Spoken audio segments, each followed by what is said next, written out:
Yo, let's be real about it. We kind of should have known about Diddy this whole time. I mean, there's been signs all through the years. I mean, I grew up in the '90s, and even though one of the things that we would give Puff credit for was his business acumen. We would be like, man, I just want to be able to do business like Puff, be smart as Puff as far as business deals and you know acquiring new business deals, new partnerships, investments, like the whole thing. But little did we know up underneath all of this apparently was a very degenerate deviant of a human being. And I will say this because almost in every case, in situations like this,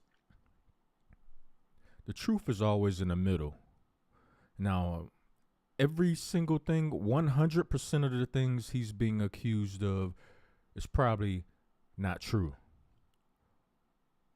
But the problem is, you can't even say that it's 50-50 because it's starting to look more like it's 80-20. That a lot of the things this man is being accused of over the years is true. And we turned a lot of people turned their heads because it was like you want to look at the hit records he was producing or he was a part of, record label that he built with the help of others, but he was instrumental in building the record label, Bad Boy. So people that were aspiring entrepreneurs and wanted to learn more about being an entrepreneur, whether it don't even have to be necessarily about music, anything, any venture of being an entrepreneur. Growing up, you would look at Puff in the '90s and be like, you know what? I want to be able to start and build a successful business like that man. Then you come to find out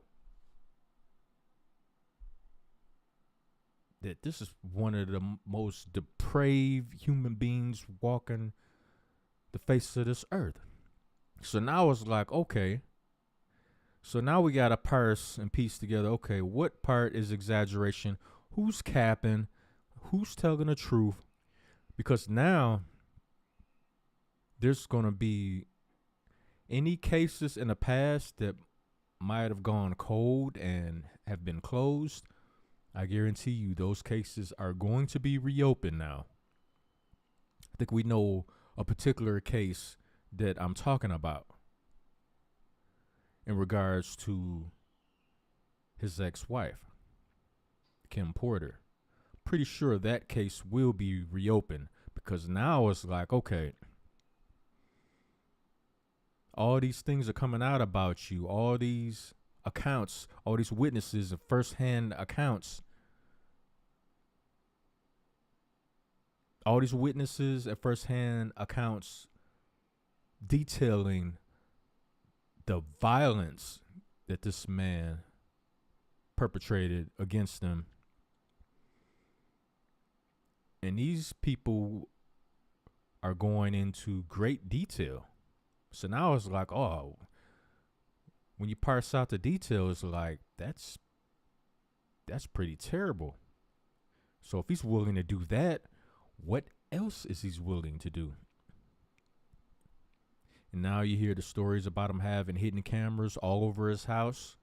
So anybody that went to those freaky deek parties, high power people, high influential people that may have been caught on video doing some very questionable things, because this is one thing we can all agree on about Diddy as far as how he is and how he presents himself. He views himself as untouchable, that he could do whatever you want. Nobody can do or say anything to him. So if a man has this type of thought process, and this is how he's moving in the industry, this is how he's moving in the world itself. These high powered people that he has on videotape, allegedly, with the attitude that Diddy has, is it out of the realm of possibility to think that maybe he would approach some of these high power individuals trying to look for a favor, and if they say no, well, hey, check this video out I got of you, and so I think you're gonna do the favor that I'm asking you to do. And these people with power and influence over the world, not just the United States, the world. At the point in time, they probably be like, oh, yeah, okay, give me some time.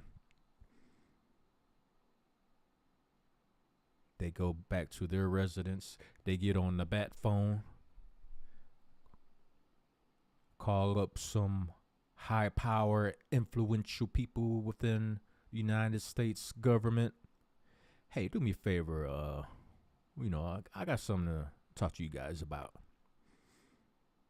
As a matter of fact, get Homeland Security on three-way. I got something I need you guys to listen to. All these complaints and these lawsuits against Diddy, it's all the violence and accusations. He did run a multi-billion-dollar company. He's worth over $1 billion, And if what these people say is right, people may have lost their lives because of the word or the orders given by Diddy, allegedly. Well, I think we might have a RICO here. I mean, that could be what's going on. But that still doesn't excuse the depravity and things that it seems like Diddy has been doing all along. I remember back in the 90s, we all assumed when the whole East Coast, West Coast beef was going on, and everything went down and the smoke started to clear, a lot of people automatically assumed that Suge was the bad guy all along. He was fanning the flames all along. He was the ultimate bad guy. And then 24, 5, 6 years later, come to find out, maybe the real villain was Diddy the whole time.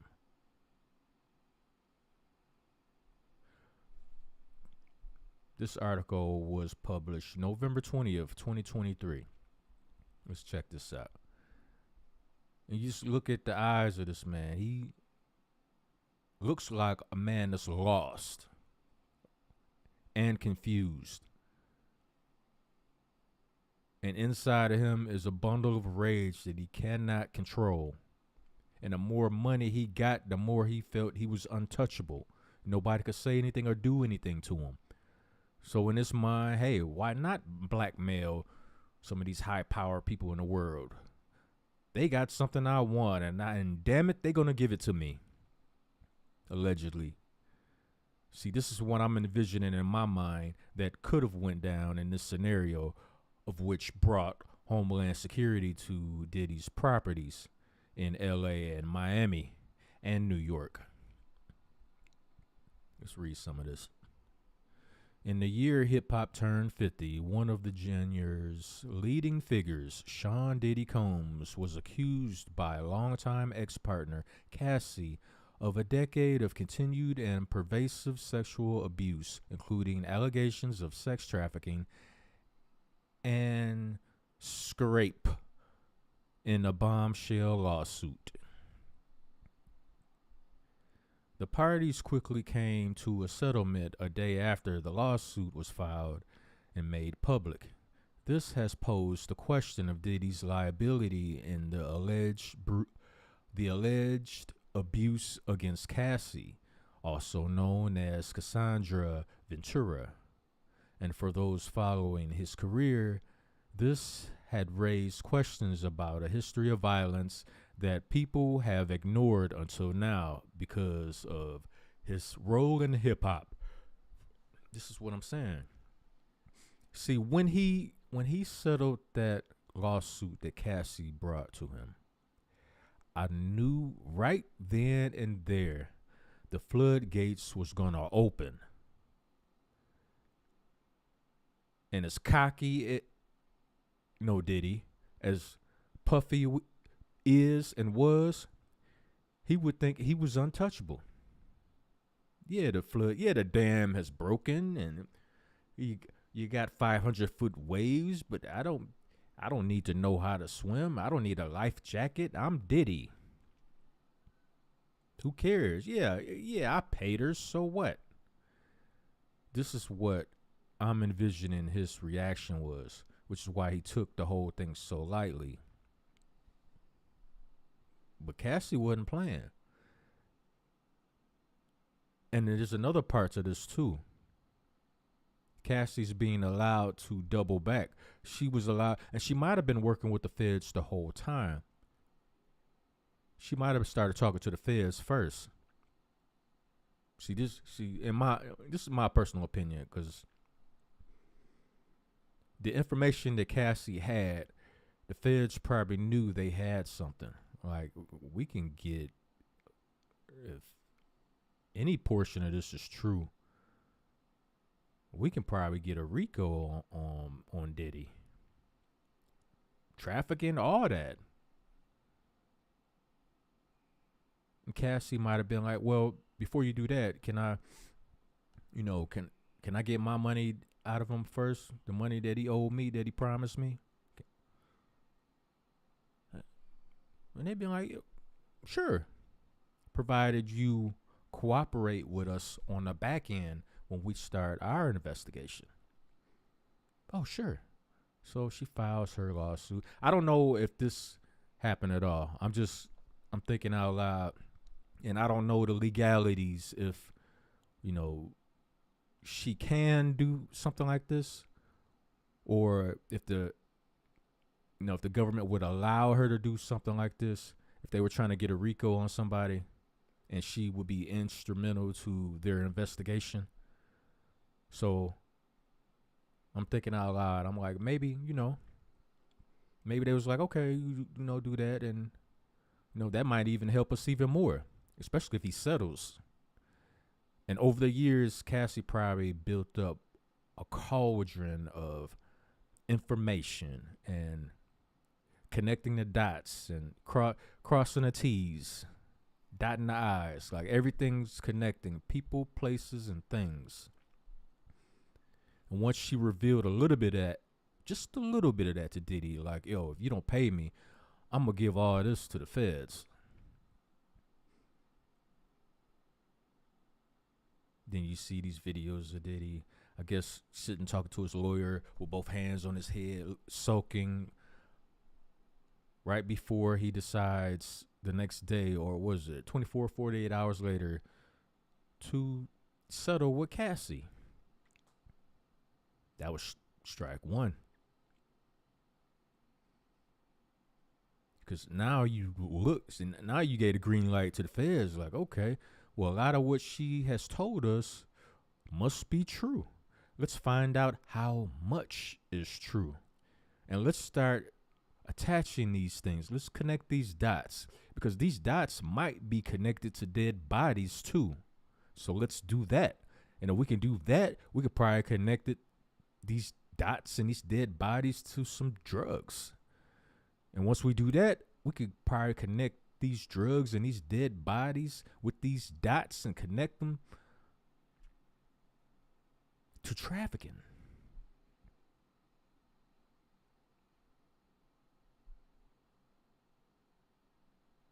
And just slowly but surely the yarn unwinds. Yeah, Diddy, you might be done.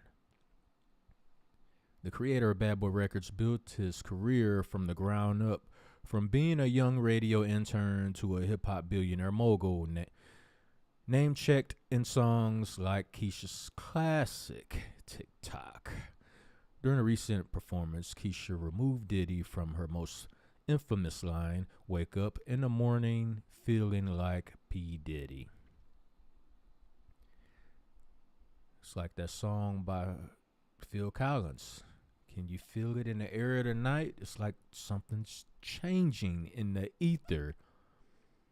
And Cat Williams told y'all on Club Shay Shay, 2024 is going to be the year of revelation. Things will be revealed. Things that will shock you, that will completely blow your mind. We are only 3 months in.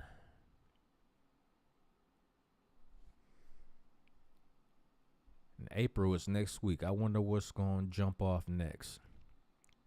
Considering the pop singer's traumatic battle with alleged abuser, Dr. Luke, and how it parallels the lawsuit Cassie filed against Diddy, removing the mention of his name plays a larger role in understanding how Diddy's public persona has now become radioactive and toxic to the touch. But before the lawsuit, Diddy spent years dodging a history of public displays of violence and hints of alleged criminal activities. See, his flamboyant style always, like, when it comes to being in front of a camera, he's like a moth to a flame. Always got to be in front of the camera. Even if you're not even the featured artist in a video, like Suge said, all up in the video.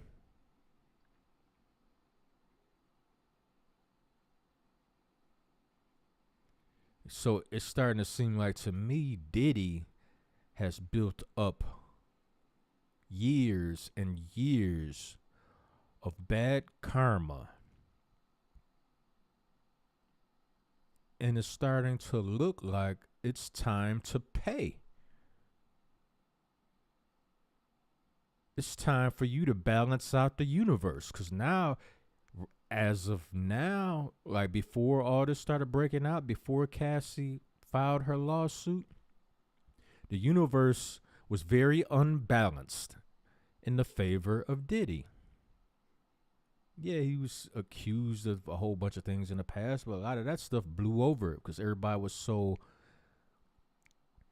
just enamored with his ability to be a businessman, a financially successful businessman. That was the first thing a lot of people look to, and they tend to ignore any and all of the allegations that came along with it, because there were never no criminal charges. Nobody stepped forward. He's never been evicted, and he's never been evicted of anything. Not evicted. Y'all know what I'm talking about. Convicted. Brain fart. Anyway, so everybody pretty much ignored it.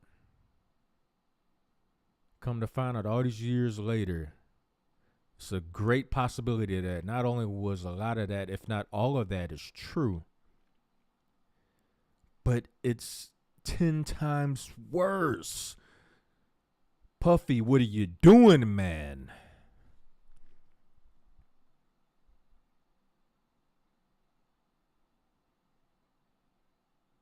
What are you doing, man?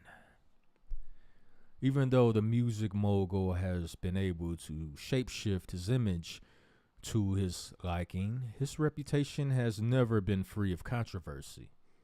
A young Diddy started his music career as a radio intern who co-hosted a celebrity basketball game that led to a stampede and a crowd surge that killed 9 people in the City College of New York gym. He was critiqued by the then mayor, David Dinkins, for letting inexperienced people plan the event and oversell tickets. A start into a fast music life riddled with potential complicity in death and violence, which frankly may not have been his fault, but nevertheless could have indicated a more capitalist interest that trumped human welfare. After a stint at Uptown Records, the rising hip hop mogul launched his record label Bad Boy Records in 1993. His first major success was releasing Notorious Big's Ready to Die. He most famously cultivated the careers of Foxy Brown, Faith Evans, and Mary J. Blige. So this is basically breaking down his beginnings and all that. I'm going to leave this link in the description box. But give me y'all opinions. Let me know what y'all think. Especially if you a Gen Xer and you grew up through the 90s, you was in these streets, you was trying to be an entrepreneur. You looked at Diddy and was like, man, all the stuff that he was, the whispers behind the scenes that you probably looked past and was like, you know what, I'm trying to be a businessman like Diddy. And then come to find out this might be one of the most violent, degenerate human beings walking the face of the planet. Not just talking about in the hip hop and music industry. It's starting to look like this dude has serious problems. Serious problems with himself, which has attracted more serious problems because now you got a homeland security on you. Got the feds running on you. And they probably compile so much evidence. It's just the treasure trove of evidence they got against this man. That's probably why they dipped they toe in the pool and was like, you know what? Let's run up in this crib and let them know we see you. But see, they probably just see the feds just playing chess with Diddy. Diddy still think he's untouchable. The feds is like, yeah. This, in my personal opinion, I think the feds sitting back like, yeah, we got enough to arrest you now, right now. We got enough to convict you now, right now. But you know what? We're gonna slow walk it. You spent your whole career showing off, giving the world your ass to kiss. No, Diddy. Acting like you're untouchable, dancing around like nobody could touch you. Thinking we haven't reached out to people and got some information that goes all the way back to the 90s. And they just going to tie all this together and they're going to slow walk Diddy down. They're going to slow walk him down. They're going to have Diddy. This is what I think. This is my own personal opinion. I think they're going to have Diddy the way Franklin Saint was looking at the end of the Snowfall series. That's going to be Diddy. Except Diddy is going to be headed to the penitentiary. That's just my own personal opinion about it. The rabbit hole is getting deep. I'm pretty sure some more stuff is going to come out. But it's not looking good for your boy. Usually they don't lock, like in America especially, usually they don't lock billionaires up. You know, you got a billionaire, you a billionaire, you usually have a lot of leeway because your money stretches long. But for all we know, when it comes to the government and the feds and all that, for all we know, P. Diddy could be the pawn on a chessboard that they knocked down. See, I'll give y'all a little peep into another rabbit hole. And this is just my own personal opinion. What if P. Diddy is just a pawn and the real billionaire they want to lock up is Elon Musk?